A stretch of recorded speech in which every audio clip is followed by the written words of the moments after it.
মালদা জেলা ক্রীড়া সংস্থার ব্যবস্থাপনায় শনিবার সূচনা হলো Bengal inter school hockey League. এদিন মালদার বৃন্দাবনী ময়দানে এই লীগের সূচনা অনুষ্ঠানে উপস্থিত ছিলেন মালদা জেলা ক্রীড়া সংস্থার সাধারণ সম্পাদক কৃষ্ণেন্দু নারায়ণ চৌধুরী, জেলা ক্রীড়া সংস্থার কার্যকরী কমিটির সদস্য দেবব্রত সাহা সহ অন্যান্যরা। 7 থেকে 10ই মার্চ পর্যন্ত অনুষ্ঠিত এই প্রতিযোগিতার প্রথম দুদিন মহিলা স্কুলের ছাত্রীরা অংশগ্রহণ করবে। 9 এবং 10ই মার্চ পুরুষ বিভাগের প্রতিযোগিতা অনুষ্ঠিত হবে। নর্থ বেঙ্গল জোনের 9টি মহিলা স্কুল দল এবং 9টি পুরুষ স্কুল দল মালদা জোনের এই প্রতিযোগিতায় অংশ নেবে। প্রতিযোগিতায় স্থানাধিকারী দলগুলি রাজ্য স্তরে অংশগ্রহণের সুযোগ পাবে। আরও আপডেট থাকতে আমাদের ভিডিও শেয়ার ও ফেসবুক পেজটিকে লাইক করে ফলো করে দিন।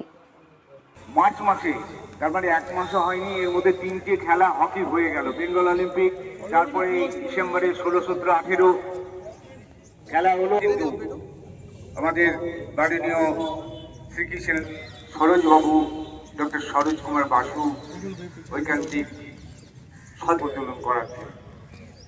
মালদা জেলায় অনেকদিন আগে আমাদের হকি খেলা হতো, অনেকদিন বন্ধ।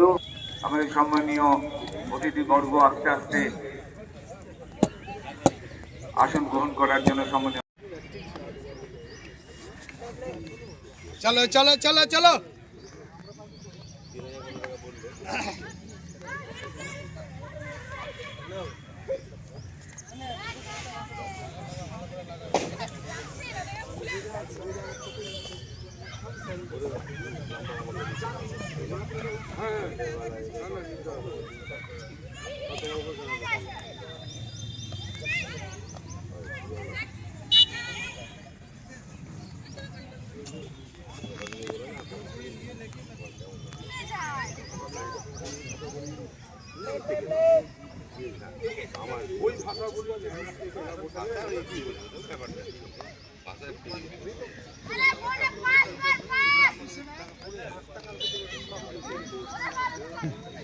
আমার ছবি লাগে না একটু আসলে নিচ্ছে দাঁড়ান কি বলছে।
মালদা বৃন্দাবনী ময়দানে হকি টুর্নামেন্ট হচ্ছে।